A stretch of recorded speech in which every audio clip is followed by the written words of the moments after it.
I used to think love was measured in sacrifice. Now I know it's measured in receipts. My name is Taylor Lease.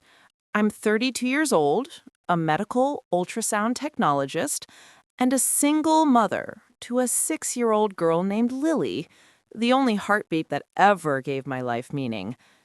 Most days, I spend my hours scanning patients' organs and hearts, searching for hidden problems. I guess that's what I do best, finding the truth that hides beneath the surface. When the nurse asked if I'd like to keep my daughter's hospital bracelet as a memory, I smiled like I understood the gesture, but my mind was fixed on a single number: $29,847.56.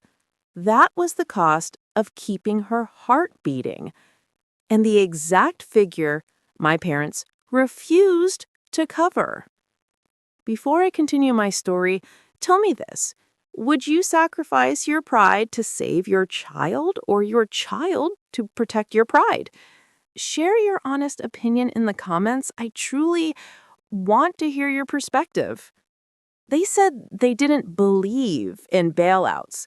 I remember standing by the vending machine, the buzz of fluorescent lights, their voices echoing through the phone speaker. It's not about love, Taylor. It's about responsibility, my father said. 10 months later, he signed a check for $350,000 for my brother's wedding. That contrast became the quiet heartbeat of my life, the sound of injustice disguised as family values. I never screamed, I never begged again. Instead, I folded the unpaid invoices into a manila envelope labeled Someday. Years have passed since then. My daughter's laughter fills the same house where I once cried into collection notices. But tonight is different.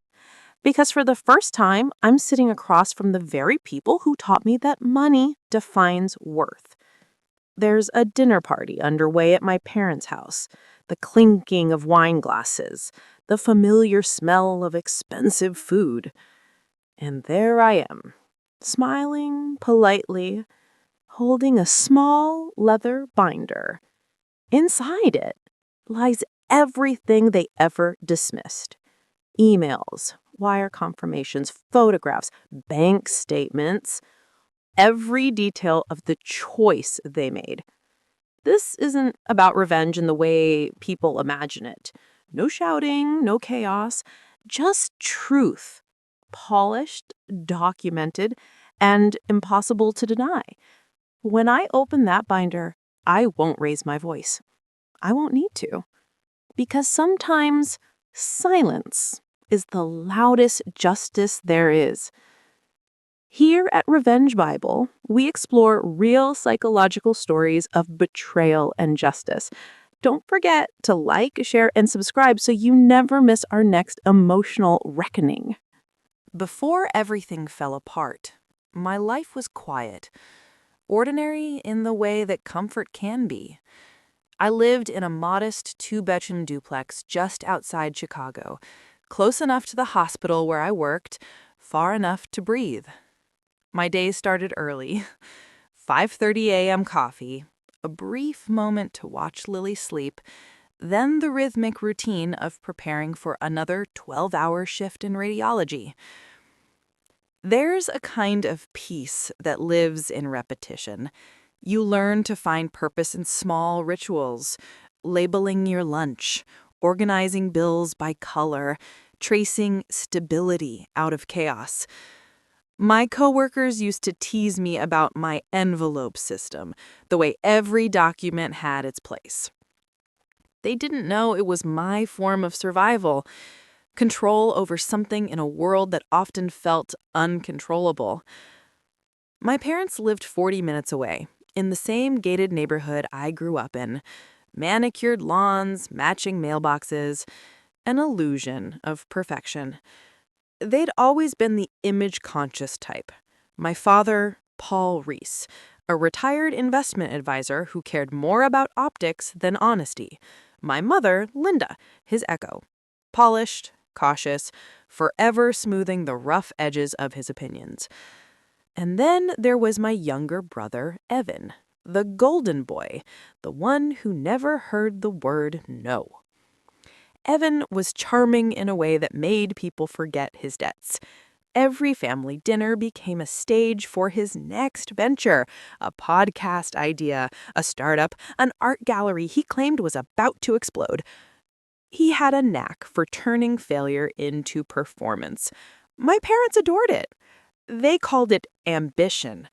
I called it entitlement wrapped in charisma. Still, I loved them. All of them.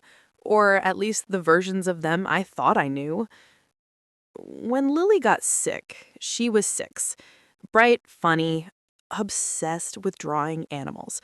I still remember her coloring the walls with marker giraffes, telling me they'll keep me safe.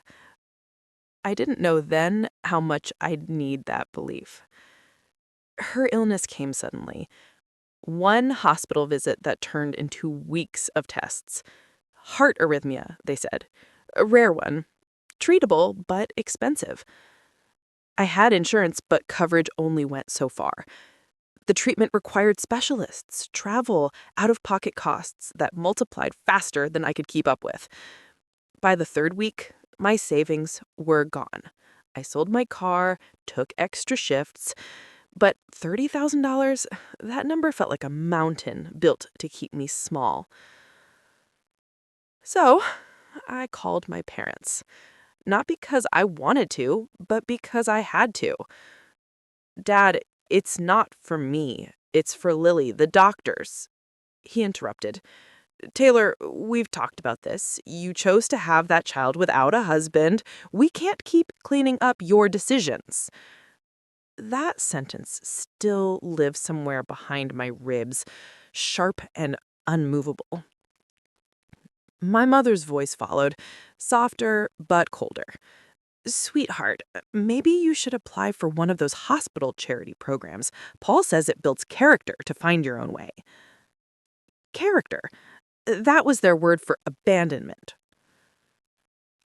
I thanked them, hung up, and sat in the hospital parking lot until the sun rose. I didn't cry. Not that time. I just started making a list. Things I could sell, people I could call, plans I could make. That's the thing about betrayal. It doesn't always break you right away. Sometimes it molds you into something unrecognizable, something quiet and deliberate. In the months that followed, I found help in unexpected places. My supervisor, Andrea, started a small fundraiser at work. A retired neighbor, Mrs. Harper, slipped an envelope of cash under my door with a note that said, "For Lily's giraffes." Somehow, piece by piece, we reached the amount, the treatment worked, Lily recovered. Her laughter filled rooms again. But something in me had changed. I stopped attending family holidays. I stopped answering their group texts filled with photos of Evan's engagements and weekend trips. Silence became my boundary, my version of peace. And for a while, it worked. Then came the wedding announcement. It wasn't the marriage that hurt. It was the spectacle. A $350,000 destination ceremony in Napa Valley. Imported roses, live orchestra, coutured dress fittings. My parents bragged about it online, posting pictures of the venue with captions like, "Family First." I watched from my phone while eating leftover soup beside my daughter. That's when I labeled a new envelope, "Someday." Inside it, I placed the unpaid hospital invoices, the fundraiser receipts, and a printed copy of every bank transfer my parents made to Evan's account. Not to use, just to remember.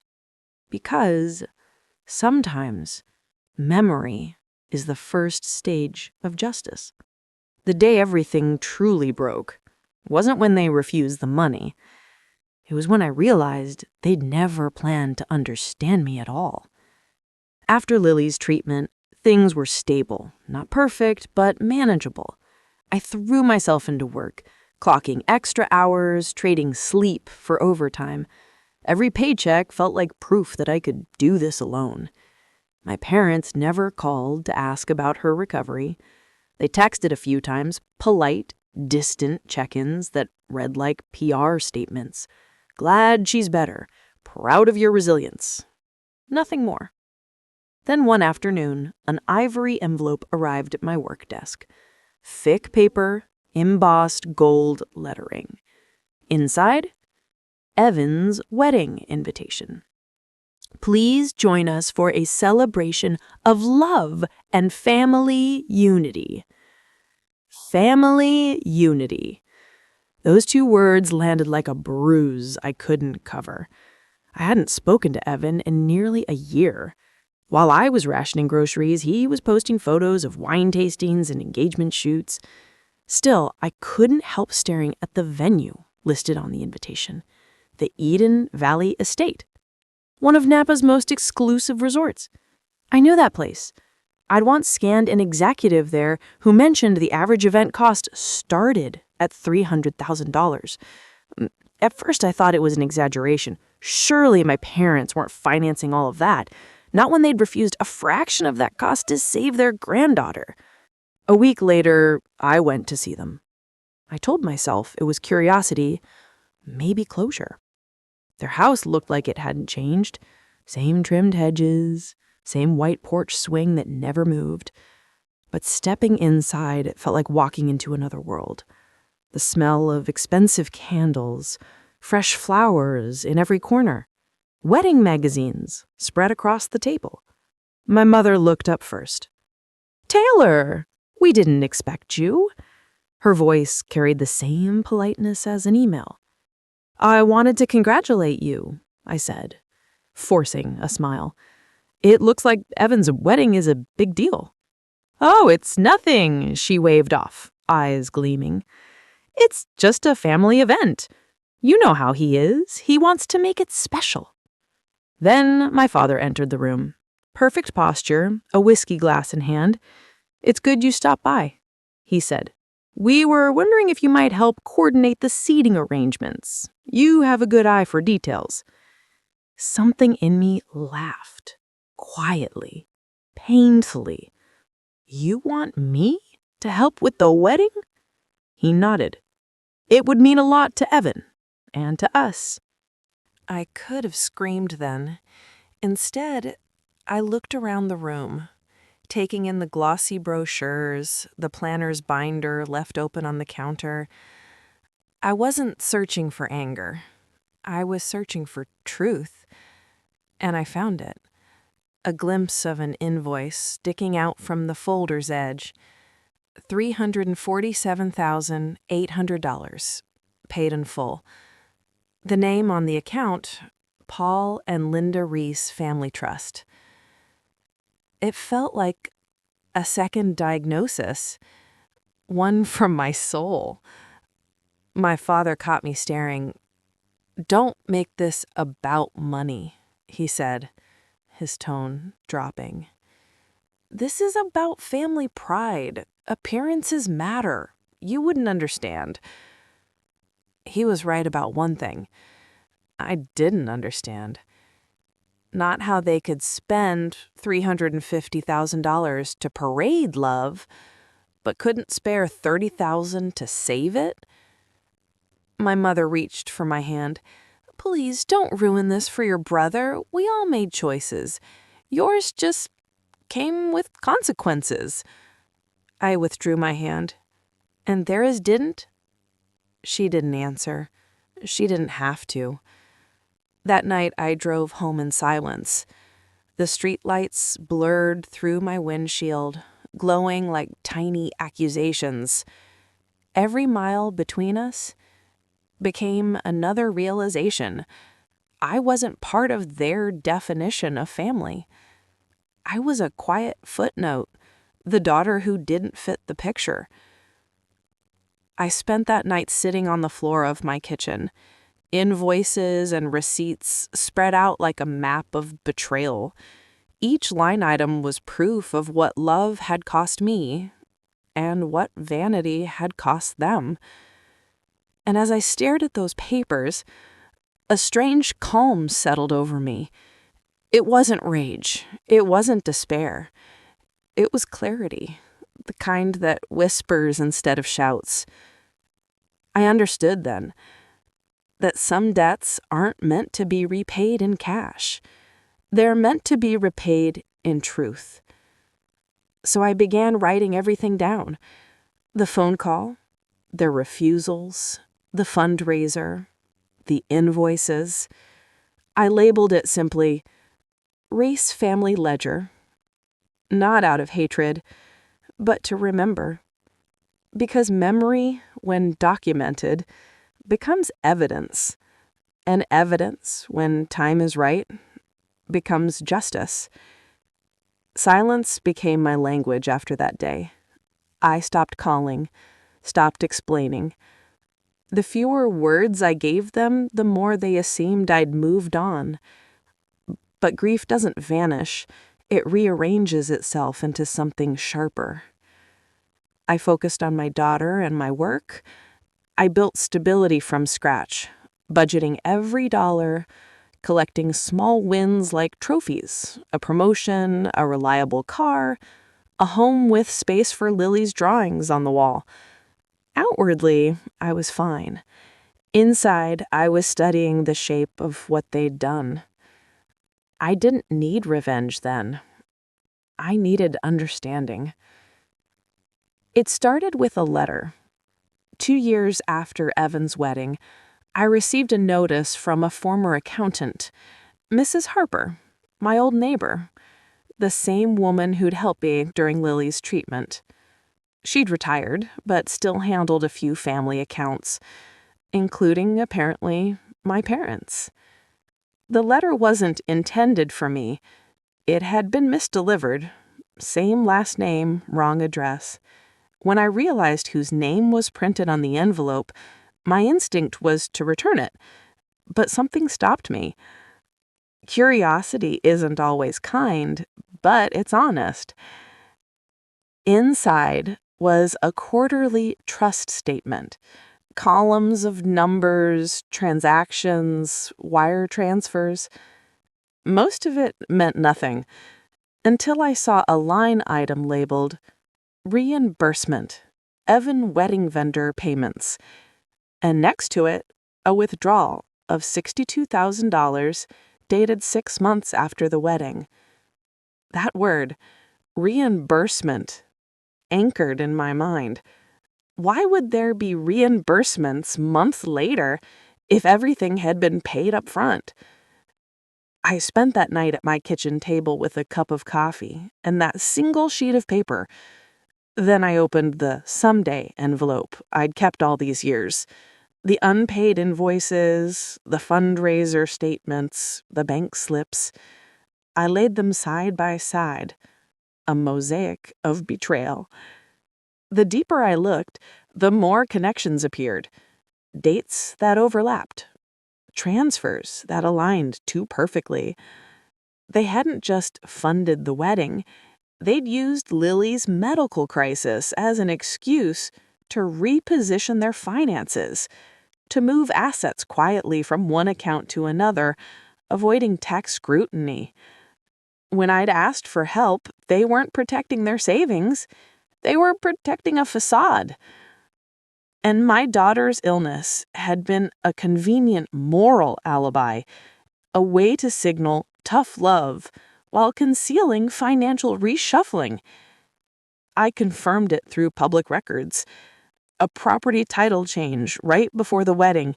My father had transferred one of his rental homes to a new LLC under my brother's name.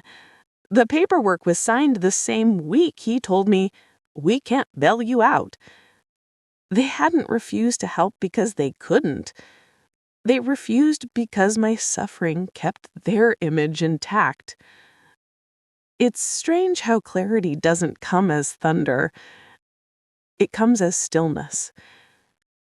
I sat there at 3 a.m, surrounded by proof, and whispered out loud, "They used us."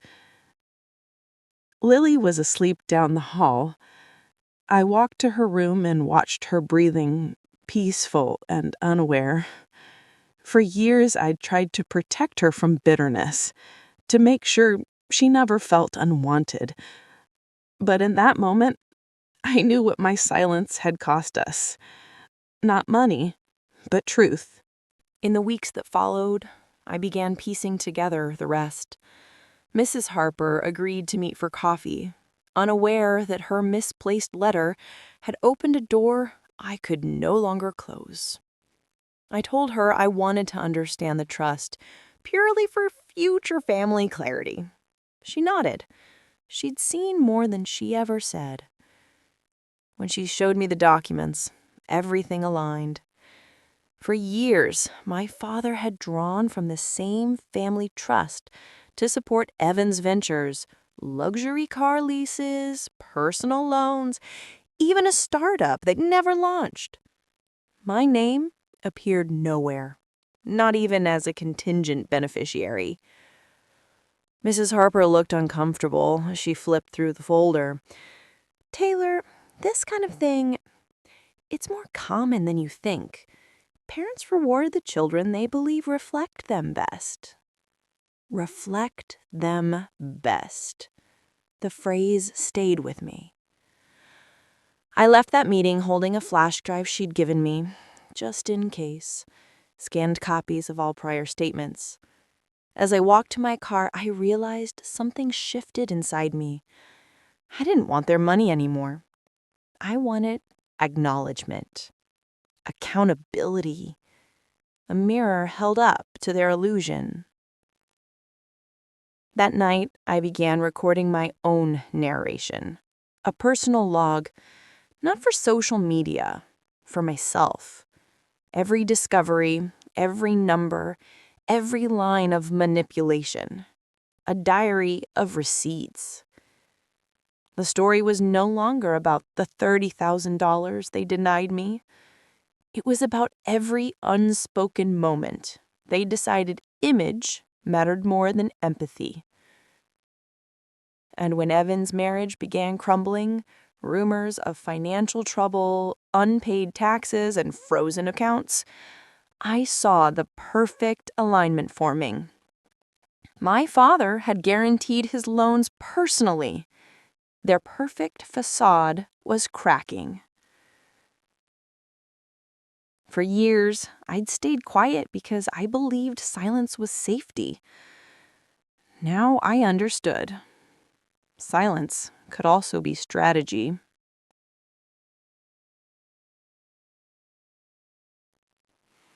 Here at Revenge Bible, we explore the line between composure and consequence. If you're drawn to stories where calm turns to power, stay with us. Subscribe to Revenge Bible for more tales of justice served quietly. Clarity turned into choreography. I stopped imagining a cinematic takedown and started drafting a map.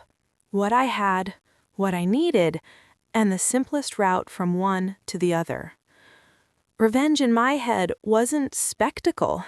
It was procedure, precision, a refusal to let them define the story any longer. First, I cataloged everything. The flash drive from Mrs. Harper became my master file. Every bank statement, every wire, screenshots of social posts, the fundraiser receipts, the original hospital invoices. I converted paper into searchable PDFs. Names became linked to numbers. Dates became a timeline. The ledger I started the night I found the invoice transformed into evidence, neat, chronological, and undeniable. I needed allies who understood systems, not drama. Marissa Clark was the obvious choice. She'd worked pro bono for single mothers before and had a reputation for quiet persistence. I met her once in a coffee shop and laid out the facts without flourish.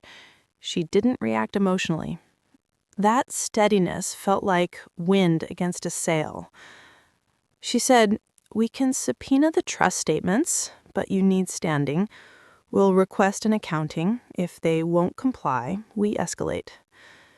Standing, accounting, subpoena.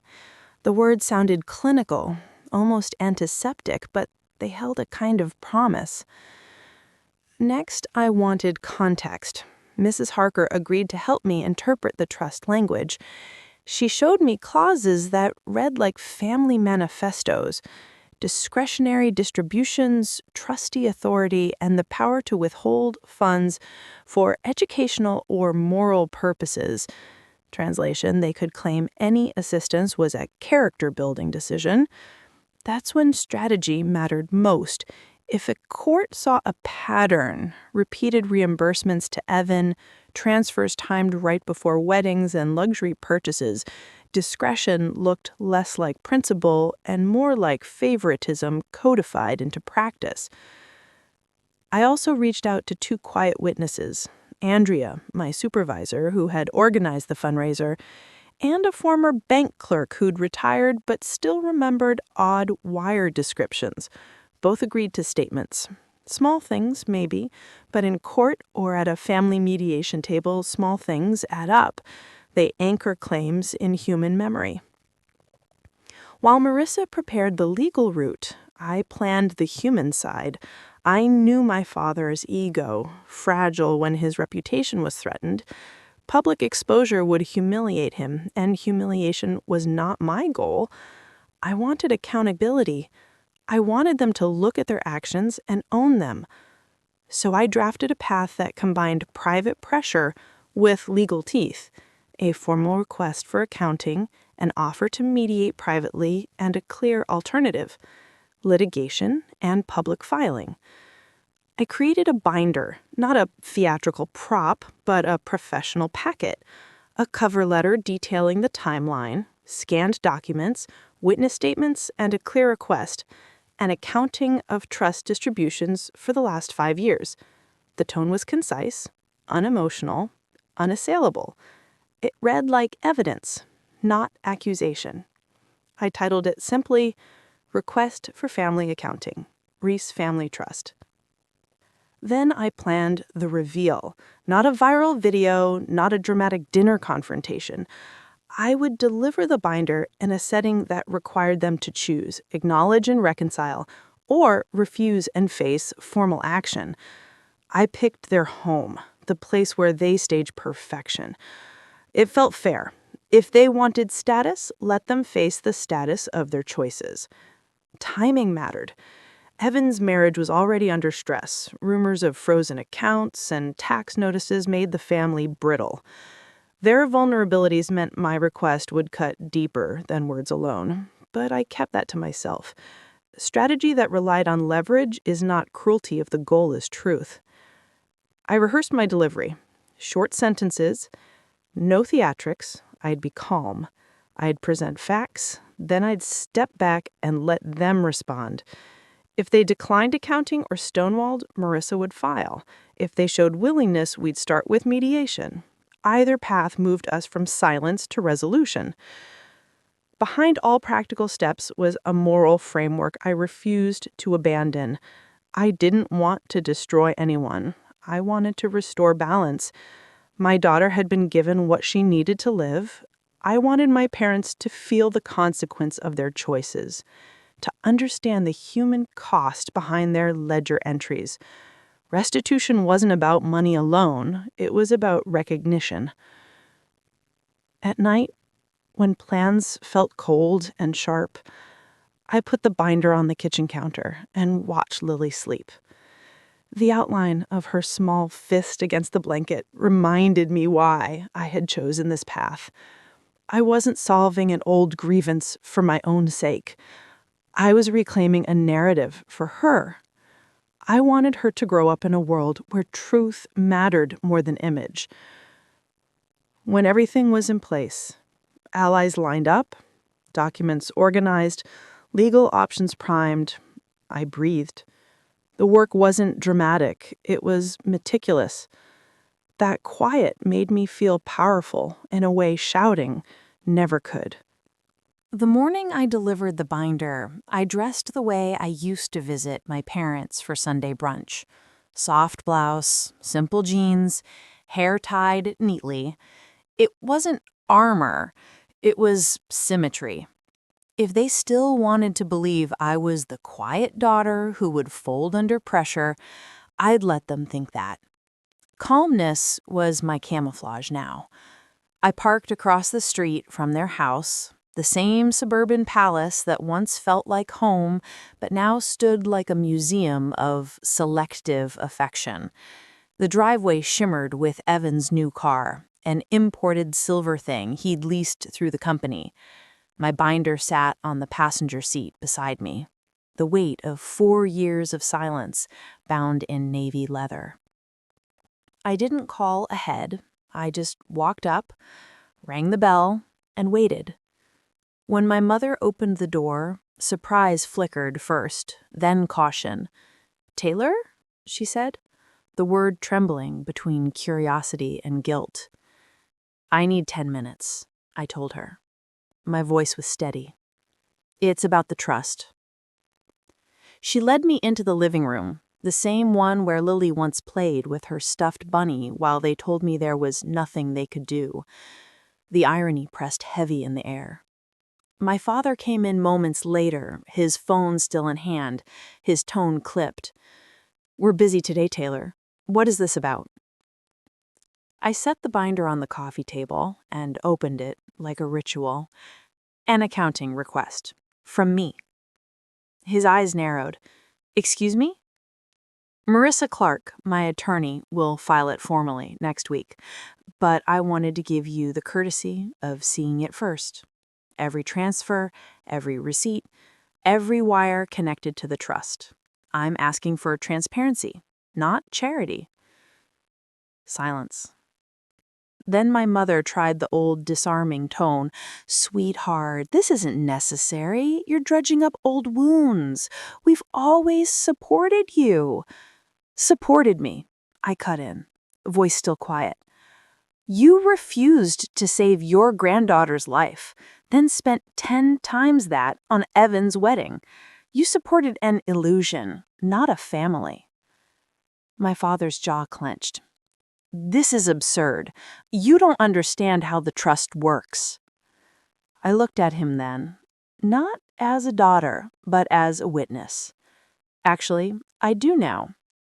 You've used discretionary funds to cover Evan's personal loans and vacations. That's not oversight. That's favoritism. The documents prove it." For the first time, his hand shook. He closed the binder, but his gesture was unconvincing. "You'll regret this." "I already have," I replied. I left before the argument could spiral. My car felt lighter on the drive home, as though every mile peeled away the years of silence I'd carried. 3 days later, Marissa filed the official request. It was public record now. Not gossip, not family drama, but procedure. My parents ignored it at first. Then, when the court issued a 30-day deadline, they hired their own counsel. The correspondence that followed was polite on the surface, but the subtext burned. They were cornered, and they knew it. A month later, during the preliminary mediation, their attorney offered what they called a family goodwill gesture, a $100,000 settlement in lieu of an audit. I declined. This isn't about payout. It's about accountability. The mediator nodded. Then we'll proceed to full disclosure. By the time the documents came in, the truth was unambiguous. Over 5 years, nearly $400,000 had been distributed exclusively to Evan, disguised as educational reimbursement, temporary business float, and event costs. Not 1 cent had ever gone towards my daughter's medical request. My father's justification, written in one email, sealed their moral verdict. It's not wise to reward poor life choices. When Marissa read that aloud in mediation, the room fell still. My mother's eyes glistened, and for the first time, she didn't interrupt. The outcome didn't require shouting. Their lawyer suggested a formal restitution agreement, $150,000 into an account for Lily's future medical and educational needs, plus a notarized apology acknowledging emotional and procedural mishandling. My parents hesitated, but the alternative, public trial, loomed too large. They signed. I didn't smile when it happened. Justice doesn't always feel like victory. Sometimes it feels like quiet relief. But I did feel something loosen inside me, a knot I'd carried for years, finally undoing itself. A week later, a courier delivered the notarized letter. My father hadn't written much. The words were stiff, formal, but the last line surprised me. He said, "We hope this restores some of what was lost." I didn't need their restoration, but the gesture mattered. It meant the truth existed in writing now, no longer hidden in whispers or bank ledgers. With Marissa's help, I transferred the funds into a long-term trust for Lily. It wasn't about retribution, it was about realignment, ensuring the next generation wouldn't pay for the blindness of the last. Then came the poetic part. Not planned, but natural. Evan called me. His voice was uncertain, his tone stripped of arrogance. He cut me off. The accounts froze after mediation. Dad's furious. I didn't know half of it, Tay. I swear. I believe you, I said softly. And I did. Because belief wasn't the same as forgiveness. It was acceptance. Are you happy? He asked. I'm peaceful, I answered. That's better. He didn't reply, but that silence, for once, was mutual understanding. When people imagine revenge, they picture destruction. I learned it can also be restoration, a quiet rearranging of power. I didn't ruin my family. I rebalanced it. I forced truth into light, and truth, by its very nature, is irreversible. My parents' social veneer never fully recovered. At gatherings, they still hosted dinners, still smiled for pictures, but under every chandeliered glow lived the knowledge that their perfect image had been pierced, not by scandal, but by fact. I, meanwhile, returned to my design work, my sketchbooks, my daughter's laughter echoing through every room I once thought too small for joy. It's strange how quiet justice sounds when it finally arrives. There's no cheering, no dramatic soundtrack, just peace. Deep, unshakable peace. In the months that followed, I realized something profound. Betrayal doesn't end your story. It only ends the version of you that allowed it. The person I was, the daughter desperate for approval, the woman waiting for fairness, she dissolved in that courtroom silence. In her place stood someone new, someone who understood that power isn't granted by others, it's reclaimed from within. People often ask, was it worth it? Every late night, every tear, every uncomfortable truth? Yes, because revenge, real revenge, isn't about destruction. It's about restoration. It's the quiet rebuilding of what was taken from you, your dignity, your worth, your voice. If you're listening now, sitting somewhere with that same ache of betrayal in your chest, let me tell you this. Your story isn't over just because someone tried to write your ending. They don't get that power unless you hand them the pen. You can still rewrite the narrative. You can still rise. Revenge, when done with grace, is simply the art of returning to yourself. It's not rage, it's revelation. It's realizing that you don't need them to apologize before you heal. You don't need permission to move forward. You can become your own closure. For me, it wasn't the money that changed things. It was the moment I stopped chasing their understanding. I stopped knocking on doors that were never meant to open for me. I built my own house, my own peace, my own version of family. And you can too. Whatever was stolen from you, love, trust, opportunity, respect, you can rebuild it. Brick by brick, moment by moment. Revenge isn't always loud. Sometimes it's just the quiet act of living well despite the wreckage. Lily is it now. She runs faster than I can keep up with, her laughter echoing through every room I once thought too small for joy. We planted a garden outside our apartment. Tomatoes, sunflowers, basil, small things that keep growing no matter how many storms pass through. That's what healing feels like. Growth after ruin, light after the long night.